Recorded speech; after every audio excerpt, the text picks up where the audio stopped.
Miles was just a regular teenager, half Puerto Rican, half African American, living with his parents in New York City. He was smart, kind of awkward, and really into art and music. His dad was a strict but loving cop, and his uncle, Aaron, was the cooler, more laid-back guy Miles looked up to, even if he was a little shady. One day, Miles and his uncle went down into the abandoned subway tunnels to do some graffiti. While Miles was painting his art on the wall, a strange spider crawled out from the shadows, glowing with some weird blue and red energy, and bit him.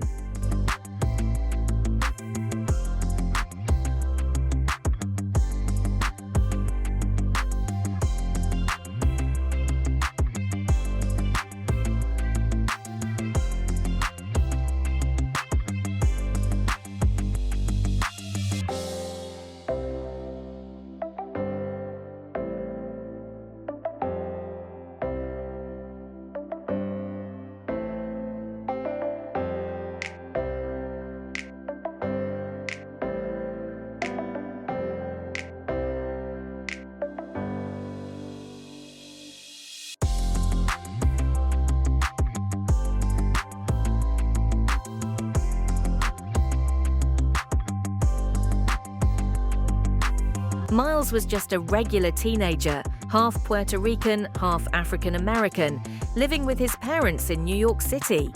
He was smart, kind of awkward, and really into art and music. His dad was a strict but loving cop, and his uncle, Aaron, was the cooler, more laid-back guy Miles looked up to, even if he was a little shady. One day, Miles and his uncle went down into the abandoned subway tunnels to do some graffiti. While Miles was painting his art on the wall, a strange spider crawled out from the shadows, glowing with some weird blue and red energy, and bit him.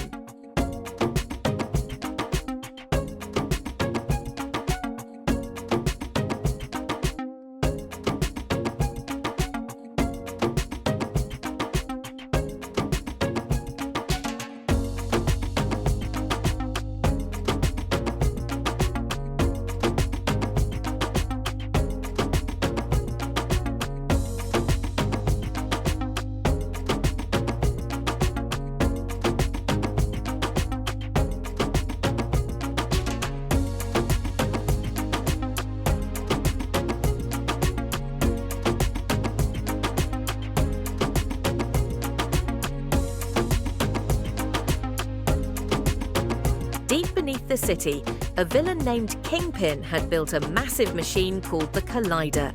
He wanted to open a portal to other dimensions to bring back his wife and son, who had died in his world. But messing with the multiverse came with consequences. While testing the Collider, something went wrong. That's when Miles witnessed something terrifying. Peter Parker, Spider-Man, died right in front of him, trying to stop Kingpin. But before Peter died, he gave Miles a flash drive, a special key to stop the Collider. "You're the only one who can do this now," he told him. Miles was lost, scared. He had these powers now, but he didn't feel ready. How could he be Spider-Man?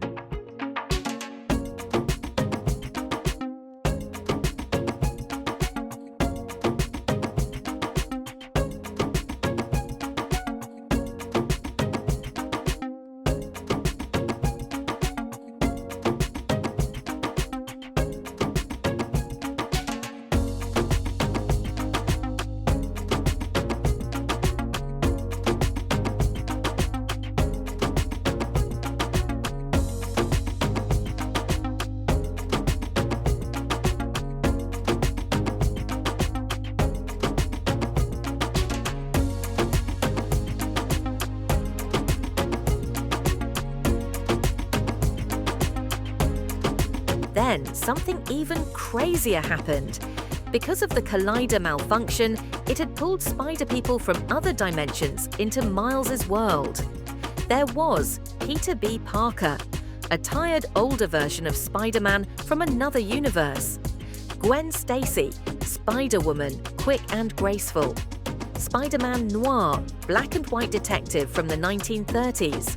Penny Parker, a girl with a psychic link to a spider robot, and even Spider-Ham, a cartoon pig who was also somehow Spider-Man. They were all stuck in Miles's world, glitching and breaking down. The only way to save them and stop Kingpin was to shut down the Collider. But none of them thought Miles was ready. He couldn't control his powers. He wasn't confident yet. But Miles didn't give up.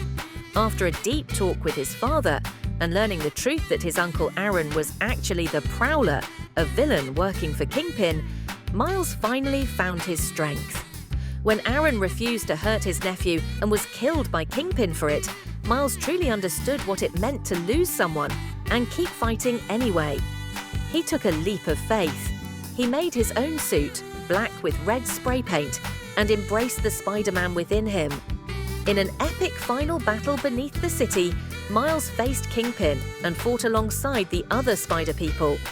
One by one, he helped send them back to their own dimensions. And when it was just him and Kingpin, Miles stood tall. Using his Venom Strike and invisibility, he outsmarted the Brute and destroyed the Collider, saving the multiverse and his own world. By the end, Miles had done what no one expected. He became his own version of Spider-Man. He didn't replace Peter, he didn't copy anyone else. He was Miles Morales. He wore the mask, he saved the world. And he made it look good doing it.